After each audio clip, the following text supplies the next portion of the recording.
everyone. A very good afternoon to you all. Myself, Dr. Sumedha Gupta, and on behalf of Voice of Healthcare, I would like to welcome all the viewers who have joined us today.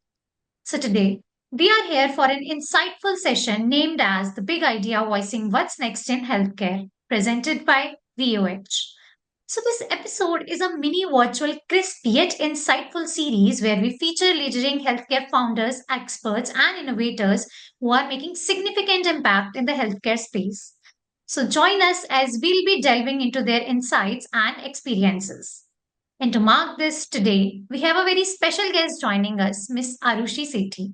She is the visionary founder and CEO of Trijog, Know Your Mind, and she is at the forefront of transforming mental health care in India. Additionally, she also serves as a chairperson of the Youth Section Board at the World Federation for Mental Health. So, without further ado, let's welcome Miss Arushi Sethi. A very good afternoon to you. Welcome to our show. Thank you so much, Dr. Sameda, for having me here. And it's absolutely Trijog's pleasure to be representing today. You're welcome, Ms. Sethi. So, to begin directly with the discussion, I would like to know about your journey, as in from the mass media communication to becoming an entrepreneur in the healthcare space. And we want to know about such transitions and experience which you gained in so far. So I believe we have a false illusion that we're in the control of life or what is happening to us. The truth is that all we are in control of are only our own thoughts at the moment while everything is happening to us. Just like that, through Jog, our reality today, which is serving and has transformed over 30 million lives in under a decade, came about through an idea, which was an ad design project back in the year where in 2015 when I was studying, 2014, 15 when I was studying advertising. And while different people were working on FMCG, fashion, we had to create a dummy company from scratch. And we thought, how about you can take illness and turn that into wellness? So that was the birth of Trijog. And Trijog actually took real form in 2015 when I found myself with my partner, our COO, who also happens to be my brother, at the epicenter of the 7.9 earthquake that shook all of Nepal. So it was right after my graduation. We'd gone for a holiday. And when you face death that closely, it was the 132 aftershocks and being airlifted after 148 hours by the Indian Army that led to the birth of Trijog. Because while coming back in that airplane, I realized what it is that we really want to feel. We want to feel safe. We want to feel safe when when we wake up. We want to feel safe at home. We want to feel safe in our workplace. We want to feel safe in school. We want to feel safety as a lifestyle, safety as a feeling. And while so many people had lost their lives and so many people were dealing with post-traumatic disorder and trauma, it really made me think, who does everybody have to speak with? Extremely fortunate that I get to call one of the most renowned psychologists, Anurit Sethi, in our country, my mother. And I knew that I had her by my side to turn my fears into my strengths. And the way she helped me with my journey with PTSD after I returned was miraculous. It was then that I wondered, who do all of us have? And how can we make this service reach far and wide? So that was me taking my anxiety, and instead of it being the end of me, it became the torch bearer for millions of others who may find themselves in similar situations of distress. So it was then that my mother and I partnered to create the platform through Jog Know Your Mind. And about 5 years back, Sethi joined us as our COO as well. So today it's become a first generation family enterprise, which has been caring for minds of India since 2015. Well, it's really interesting to know about how Trijog is doing and how it's providing care to people out there. So moving ahead with the discussion, so you tell us about the ideation behind the Trijog and like how it's going. So what are some of the key challenges that you faced so far while building the Trijog? I think the key challenges would be number one, awareness about mental health care in our country at that time, willingness to want to accept it, willingness to speak about it. Second major challenge has been investment into mental health care. While now, 10 years later, we love to create a noise about it, how much are we really investing into it when it comes to investing into mental health care for self, or when it comes to larger corporations investing into the same for their employees as benefit? So the first thing would be the acceptance of it. Second would be the investment into it. And third challenge would be transforming the perspective from illness to wellness. Mental health has always come with a very negative connotation. Oh, to mental thodi na hai. Do we say, oh, to physical thodi na hai? No, we don't say that. But mental has always been looked at negative. We had to change the idea of mental health, that if you have a mind, you have mental health, and that belongs to you. So I feel like these have been the fulcrum challenges and overcoming them. And also, it has been really, it has had a lot of innovation to establish something that never existed before. So the fourth challenge would be walking a path which has not been defined. There are no defined processes, standardizing bodies, any roadmap for mental health care in the country. So as much as we've had to create quality care, we've also had to create foundation for mental health as a business or as an enterprise in India, so that then multiple organizations can follow and they have a framework to abide by or look up to, so that eventually we all can envision a psychologically safe ecosystem. Well, very rightly said, Miss Arushi. So, moving ahead with that, like in your views, what role does the technology play in transforming mental health services in today's era? So I believe technology is the enabler, but at the core of the service, it is a human life speaking to another human life. At Trijog, we look after three main areas of servicing: learning and development, wherein we train multiple people in corporate India for behavioral transformations. We offer one to one therapy to corporates, adults, adolescents, and children, and we're into psychometric assessments. So, yeah, chiming into what was your question? I was asking, like, what exactly, in your view, technology plays the role in like maintaining the mental health care scenario in today's era? So I believe technology is enabler. It is not the crux of the service we're trying to offer, because a human life needs a human life at the end of it to actually bring individualistic care. The boom and the boon of technology has been that it removed medium from the place. So in 2020, when we all had to go inwards, we could use technology and access therapy from anywhere, sitting in the comfort of our home, sitting in the comfort of our office, wherever it was. So technology really helps as an enabler. It has helped remove medium from the equation. So it has increased accessibility. It is excellent to have, the aid of technology for us to even be doing this call today, right? So it has really upped accessibility. Although technology will always be an enabler when it comes to mental health care, because the human element, whether it is for trainings, whether it is for therapy, is extremely important, because every mind is different and every individual life is their own. Well, thank you, Ms. Sethi, for your insights onto that. Moving ahead with discussion, in your opinion, what are the most common misconceptions about mental health that you encountered so far? अगर मैं mental health अगर मेरे पास mental health है, मैं पागल थोड़ी ना हूँ। अगर मैं साइकोलॉजिस्ट के पास जा रहा हूँ तो मैं पागल हूँ। If I have a mental health care concern, it cannot be transformed. If I have some, if I am feeling like crying or showing my emotions, that means I'm weak. Um, my mind is separate from my. Okay, I think those are the four I'd like to go with. Well, and at Trijog, like how you guys are encountering over that, and how Trijog is different from other organizations who are working for the mental health care.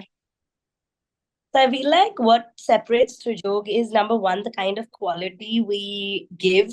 We're extremely particular about our quality because it's a human life at the end of the day. So if we're servicing 5 individuals, 50,000 or 5 million individuals, our quality will be intact because of the kind of robust standardization of procedures and systems we've been able to have. Number three, it is the mold of the perception we have shifted on mental health care. Whenever you come into contact with anybody from Trijog, whether you visit our 4 physical spaces, Pan India, our experience centers, or whether you're in online consultations or therapy with us, you feel light, you feel fresh. When you walk into Trijog, you feel well. It's like a haven, it's like an oasis. Only when you feel better do you do better. So, not only with our quality of work have we trying to change the perception on mental health care, even when you walk into one of our spaces, you feel celebrated instead of weighed down. And that is why Trijog is where it is. Trijog is also known for creating employment in our sector, and I would like to share that we're a 99% women run organization. So we not only empower, we also give you, we not only empower lives, we also empower minds. Well, it's really wonderful to hear these insights. Moving ahead with the discussion, what advice would you give to the aspiring entrepreneurs looking to enter into the mental health care sector? I don't know if there's any advice I would like to give, but if there is a sharing I would like to impart, it would be present and show up every single day. There is no replication of discipline. Discipline needs to come from within. Commitment. Commit today. The fruit will come. Third, patience is going to be your largest asset. And number four, unwavering faith for any entrepreneur. Faith over fear. And these are the 4 things I would like to share. Well, that's really wonderful to hear, Miss Sethi. Moving ahead with the discussion, since as a leader, how do you prioritize your own mental health and wellness amidst these busy schedules and other stuffs that actually make impact on your state of mind as well? I think it's very important to keep the four keys right close to your heart, which is what do you do for your emotional health, physical health, social health, and spiritual health. So I just try to include these 4 things in my everyday practice. I wake up at 6:30 in the morning. I meditate for an hour. I get into my shower. I reach the office. I finish my work. I make sure to get an hour in of exercise every day. I speak to a loved one before I sleep. And that is including all of the 4 things which are important. My emotional health and meditation, spiritual health gets taken care of in the morning. Through my work day, that gives me energy. My physical health gets taken care of through exercise. My social health through connectedness, and my emotional health. I do speak with my therapist once in 2 weeks if I require. And these are the things that make me just feel that I can do everything I'm doing and wish to do more, which is coming. That's really wonderful to hear. Moving ahead with the discussion, I would like to ask, how do you measure the success and impact of your initiative in the mental health care? I wish impact could be measured in numbers, but impact is truly measured in how you make one feel. You know, when you walk into our space at Trujog and when you're walking from the reception area inside, and when you have individuals sitting there and saying, you have changed my life, or your company has changed my life, that is real impact. When you hear amongst close groups conversation words at corporations saying, Trujog's intervention is why I feel the way I do today, you've done your bit. It is never about how many lives could you touch, it's how you touch the life you touch. And let that be heard. Very rightly said, Miss Sethi. Moving ahead with the discussion, I mean, that since you are making an impact in the healthcare, mental health care space, so if you could change one thing about the mental health landscape in India today, what it would be? I would request people to invest more into mental health care for themselves and for the betterment of everybody around them. Because when a life is in misery, it's not only the person who is getting affected, it is everybody around the person getting affected. Very rightly said, Miss Sethi. Moving ahead with the discussion, can you please share a book maybe or some resource that has profoundly influenced your understanding on mental health wellness? The Road Ahead, Untold, and Unstoppable, both. Maybe you can share some advices or like takeaway things from those books. I think from The Road Untraveled, I would like to share is this is a path untraveled. Every path is going to be a path untraveled because it is your own path. So make it worth it. Make it count for yourself. Don't attach your self-worth into anybody else's hands or any don't let anything define your self-worth. Your work does not define your self-worth. Anything on the outside does not define your self-worth. You decide your self-worth, and your self-worth then defines your success. So, these are the two things I would like to share. What I've learned about self-worth comes from Unstoppable, and what I've learned about your journey being unique comes from The Road I've traveled. Well, that's really great to hear. Moving ahead with the discussion, can you please elaborate on some of the innovative programs or initiative that you have been implemented since so far at the Joke? Absolutely. So at Trijog, we look after one-to-one therapy for adults, corporates, adolescents, and children. We look after learning and development for the entire corporate sector, wherein we do a lot of emotional integration, 7 pillars of holistic wellness trainings, behavioral transformations, and the third is psychometric assessments. Today, Trijog has a team of over 170 of us. We've transformed over lives in over 250 corporations, and we are actively present in physically present in 4 locations in India and actively present in 28 states. So this is how we try with our international expansion in the US, UK, which is virtual for now, and soon we will be in the UAE market. Well, these numbers are really interesting, I would say. Moving ahead with the discussion, can you please share a defining moment in your career that significantly shaped your vision for the mental health care? I think I think there's not been one moment. I have that moment every day. Every day when you come to when your workplace is something you worship, you have a defining moment every day, and there is no one defining moment that leads to a culmination of what we see as a reality. It is every moment that leads, it's every moment which defines the culminated reality and the celebrated success of the joke that we see today. Well, that's really insightful, Miss Sethi, I would say. In the end, to conclude, like what message would you like to share with our viewers about the importance of mental health and to those who are actually seeking help these days? Breathe. It's okay. Everything does not need to happen today. Time is the best thing you can give anything, and peace with pace. Well, thank you, Ms. Sethi, for these insights. So, in the end, to conclude, I would like to thank you for sharing your valuable insights and expertise with us today.